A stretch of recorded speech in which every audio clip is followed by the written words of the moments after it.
in 5, 4, 3, 2, 1. Good morning, hippies. Paz en nuestro barrio. The cookie today is an abbreviation or an acronym. I don't know. You can call it either one if you want to. We all at one time or another, I'm sure, have speculated on the megalomaniacs game, the what I'd do if I ruled the world. But the prior question is just as interesting, and that's what we're going to talk about today. What would you need to do to take over in the first place? I've often thought that if I were on the CTRTW, that's the committee that rules the world, and our design was, as I suspect it would be, to surreptitiously but irremediably and irreversibly fatally undermine the grand experiment of U.S. democracy, and then to corrupt its mythic residues to my own designs, I would radically problematize the whole idea of government itself. Remember Reagan and his 9 words? I would stop making it work. I'd make people dread their encounters with the state. I'd make them wonder with every breath if freedom was really worth this much. Is liberty worth so much hassle?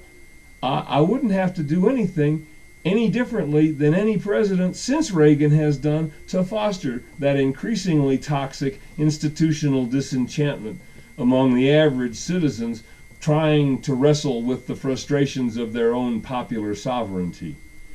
I would first arrange it so that the big money was in control of the public media. That's the key. The rebels always take over the TV stations first because you've got to control the message, but you don't have to control everyone's individual unique thoughts. No.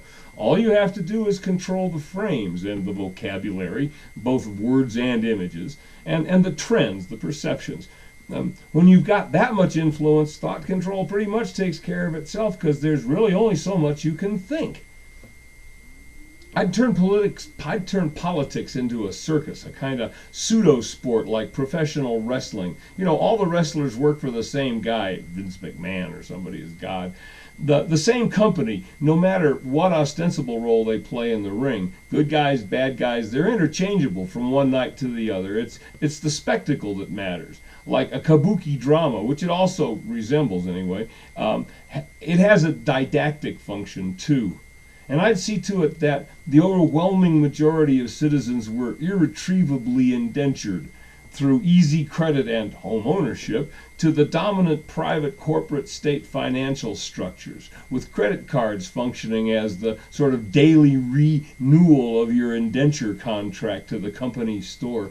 I'd arrange it so that people elected as representatives of the people would instead mainly come from and proudly owe their primary social, political, economic fealty to the ruling class. My party system would be stratified by class with easily identifiable winners and losers.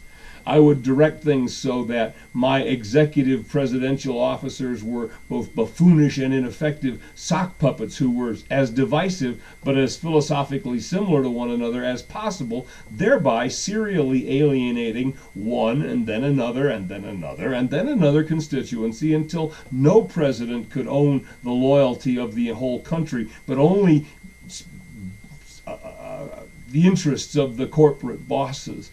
I would exhaust the public treasury on ruinous, futile, immoral, bloody, and distant battlefields. In wars of opportunity and avarice, I'd use the ensuing financial crisis to enforce and impose austerity on the people, whom I would use my media empires to blame for their own plight while simultaneously extolling them for their exceptionalism.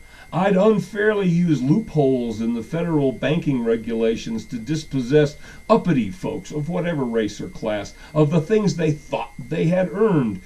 Depressions don't hurt everybody, you know. There's about 5% who do splendidly, thank you very much, repossessing the tchotchkes and gewgaws, you know, like houses and cars, from the rubes who thought they had bought, but which they would shortly learn, to their dismay, they had only leased. I'd blame everything on the political culture, on the seeming impossibility of legislative consensus. And one day, I'd spend a couple of $1 million and I'd get together a great big patriotic display of oath-loyal, stridently moralistic private citizens, and I'd pledge to restore America if you'd just let me do it. And I think the corporates are just about ready to throw off the last masquerades of democracy, maybe even politics itself, and exchange the whole thing for the discipline of the boardroom. No more moral hazard here, you betcha.